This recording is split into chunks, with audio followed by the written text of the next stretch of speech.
Welcome to the AFR Saints channel, where we provide you daily content on your favorite team, the New Orleans Saints. Do us a favor and hit that subscribe button. Be sure to leave your comments below and smash that like button. Who dat? Well, with every passing day down in New Orleans, it feels like we have another body blow to the Saints roster. That certainly happened today with the word that Will Lutz is going to be out for an indefinite amount of time. Our buddy Sean Fazende, Fox 8 in New Orleans, good enough to join us here today. Sean, thanks as always, man. How are you? I'm doing all right. How are you? Man, I'm doing fantastic. Let's start with sort of just all of the personnel. Look, I mean, everything that's going on. Hell, I don't even know where to start, Sean. Let's start with Will Lutz, since that's the most timely. Reaction to this news and what you can tell us up to this point? Well, he obviously confirmed the core injury, which will require surgery. The question is the timeline. There's been numbers speculated about in terms of weeks thrown out on social media. I have not been able to confirm that timeline. Sean Payton would not confirm that timeline, but nonetheless, it was big enough to hold kicker workouts and sign a guy today, Brett Maher, who last played in 2019, I believe, for the Cowboys. He is now the Saints kicker for the foreseeable future, or at least until he's able to, or at least until they, unless he blows it and they go with another person. But yeah, that's just the reality of the situation. Added to the list of whether it's suspensions or arrests or injuries or re-injuries. I'll say this: when we saw Lutz the one time he was on the field, he was 6 for 6 and really hitting the ball good. But in a season where there's so many unknowns, to now not have one of the top kickers in the NFL, a guy that was pretty reliable for you going into a season, starting the season for the foreseeable future without him, and add that to the cumulative impact of all the other players that could miss the start of the season, you can understand why there is some tension or some anxiety amongst the fan base. But you talk to the Saints coaches, and Sean Payton's kind of got this. All right, we got to move on, and yet here they are. He doesn't have any option. We can have all the angst we want. He's got to figure it out. What about the Michael Thomas tweet earlier Monday, which, man, it feels like we've seen that before with Saints players, and it never sort of ends well. So what was your reaction when you saw it? Only surprised was that it took him this long to tweet, to be honest. When did that article come out? Was it Saturday?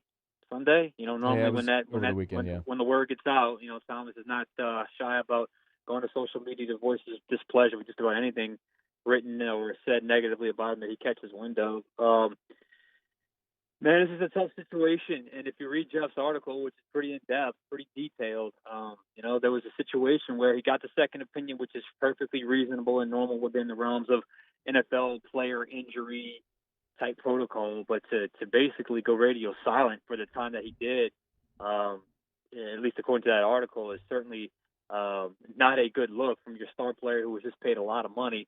Now to hear this from Michael Thomas, who knows what he's hinting at, but I will say this: when it comes to injuries and when it comes to these types of situations, there have been things in the past between player and organization that sometimes needed to be ironed out. We'll see if they get to that point. But, man, it just feels like the relationship between these two parties, the Saints and Michael Thomas, just keeps drifting further and further away.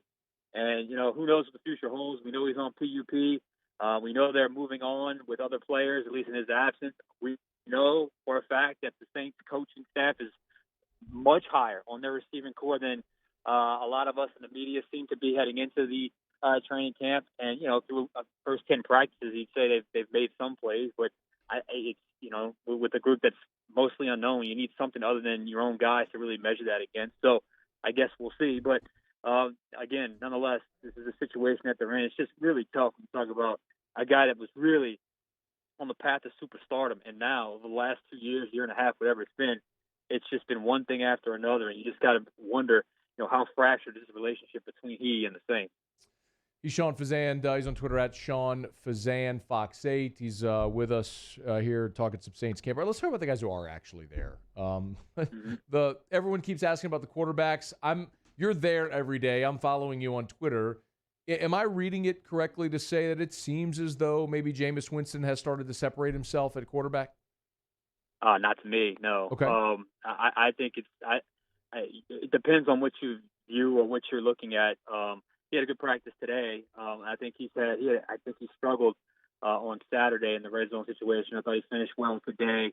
I don't know that I've seen anyone that's taken over this race. I mean, if you have him in the lead, or if someone has him in the lead, it would be by a slim margin. This quarterback competition, in my opinion, is ready for a preseason game. I really need to see this against some other guys, some other defenses, and some other type situations, as opposed to what we've got over the last 10 practices. There's been some moments where Taysom has done well and he struggled. There's been some moments where Jameis has had some wild moments, but also some moments where he struggled as well. I don't know if someone was expecting someone to run away with it this early or early enough, but in my opinion, anyway, I don't know that Jameis would necessarily be separating himself. I thought he had a better practice today than Taysom Hill, but in the grand scheme of things, I still believe it's pretty close. If I asked you to go a little deeper, what would you say for both guys, Winston and Hill? What are they doing well so far, and what do they need to improve on individually? Well, I think the knowledge of the system is obvious for both guys. You can tell they really worked on that part of the game. The mechanics in both guys have gotten better.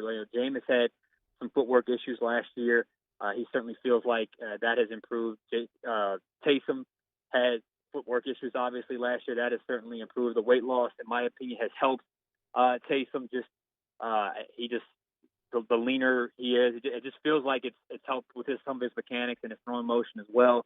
So I think that has certainly, they have both grown within this offense and executing the offense and kind of leading the team. You can certainly feel the comfort level of both guys. But I got to say, for two guys who, you talk about arm strength and pushing the ball deep, they've combined for a grand total of 2 deep balls connected throughout camp. One from Jameis, one from Taysom, what I consider a true deep ball, a 9 route or a deep post, however you want to call it. It's been two connections. So there's a lot of talk about that, but I just haven't seen that on a consistent basis from either one of those guys. And it all comes down to decision making. Are you making the right decision on a given play? And I think both guys, if they're being honest, will tell you they have grown in that regard, but it can also get a little bit better in that regard as well. What about the rookies? Anybody standing out? Peyton Turner. Okay, Length good. is obvious. He's a guy who, I'll be honest, I kind of feel if this holds up once preseason and regular season starts, I kind of feel a little dumb about not being higher on him when they picked him, if that indeed is the case. He has really played well and made some flash plays where he's gotten some sacks and just kind of beat up the offensive lineman on the way to that sack. So Peyton Turner has certainly looked good, in my opinion. Pete Werner has gotten a lot of first-team reps. I know the coaches like his intelligence, and he's a guy that has got on the field quite a bit. Paulson Adebo has mixed in a little bit with the first team in terms of getting some reps. Kawan Baker has caught a few passes. And Ian Book, there's been moments where I can recall writing down, wow, arm strength underrated. Got a strong arm. And he had 2 strikes today that were in the red zone that were on point. So I think those rookies have done fairly well. But the one that stands out, at least in terms of what I think is going to translate, or at least the Saints hope is going to translate, is Peyton Turner on the edge. That's a guy that's got, his size and his length is certainly noticeable, and he is really caught on quickly with Ryan Nielsen in that D-line. Sean, there's a million things I could ask you about. Just let me get a few more in here, and we could do it quickly. I don't want to keep you all day. Quan Alexander, what is he doing out there right now? A lot of working off to the side with the trainers, getting a lot of work in. Sounds like the Saints are going to take that slow. I don't know if he's going to get much work in the preseason. Maybe by the 3rd preseason game he does. They don't want to risk anything. And I can't say I blame them with the luck they've had over the last couple of months. He says he's legendary, which is his favorite word, and but that means 100%. But they are taking it slow. But I would be shocked if he wasn't just starting the linebacker next to Demario Davis once the season starts.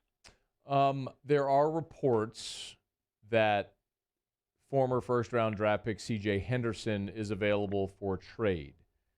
Sean Payton has called cornerback a must. I don't think anyone thinks, and you tell me if you disagree, that Prince Amukamara is the answer. So is CJ Henderson a possibility for New Orleans? Yes.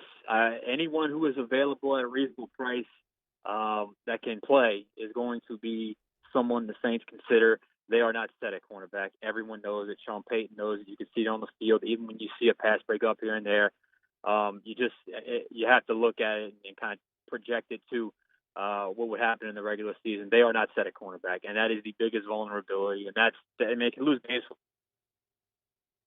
Patrick Robinson and Ken Crawley are not going to start at cornerback in Week 1 for the Saints. If they do, you got obviously have a few issues. So, yes, I can absolutely see the Saints making a play for a guy like Henderson if he's available at the right price. The Howard situation in Miami, when it was floated out there 2-1, I knew they had no chance. There was just no way, and no to risk the future on a team that's not winning a championship this year. Most likely, to me, it seemed like it's a gamble. And lo and behold, he's got everything worked out in Miami, so they move on to the next guy.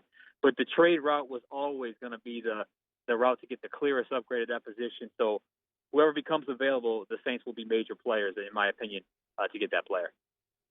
P-Rob and Ken Crawley against Aaron Rodgers Week 1. Yeah, right. Yeah, dude, exactly. All I can do is laugh. Like, if that's the reality, I mean, I'll just drink a lot on Sundays and not really sweat it. I would start Debo in that scenario at that point. You know what I'm saying? Agree. I would go with the rookie at that point, to be honest with you. I agree. Sean Fazende, Fox 8, New Orleans. Make sure you catch his practice recaps as well. He actually calls them After Further Review, so you can catch that. It's a great name. Make sure you're subscribed or you follow Sean on Twitter to get all those links. Sean, we appreciate you, man. Thanks so much. All right, bud. Appreciate it. All right, man. We'll see you later. It's After Further Review. Hey, thanks so much for watching. Please leave your comments. I love to interact. And be sure to hit the red subscribe button below.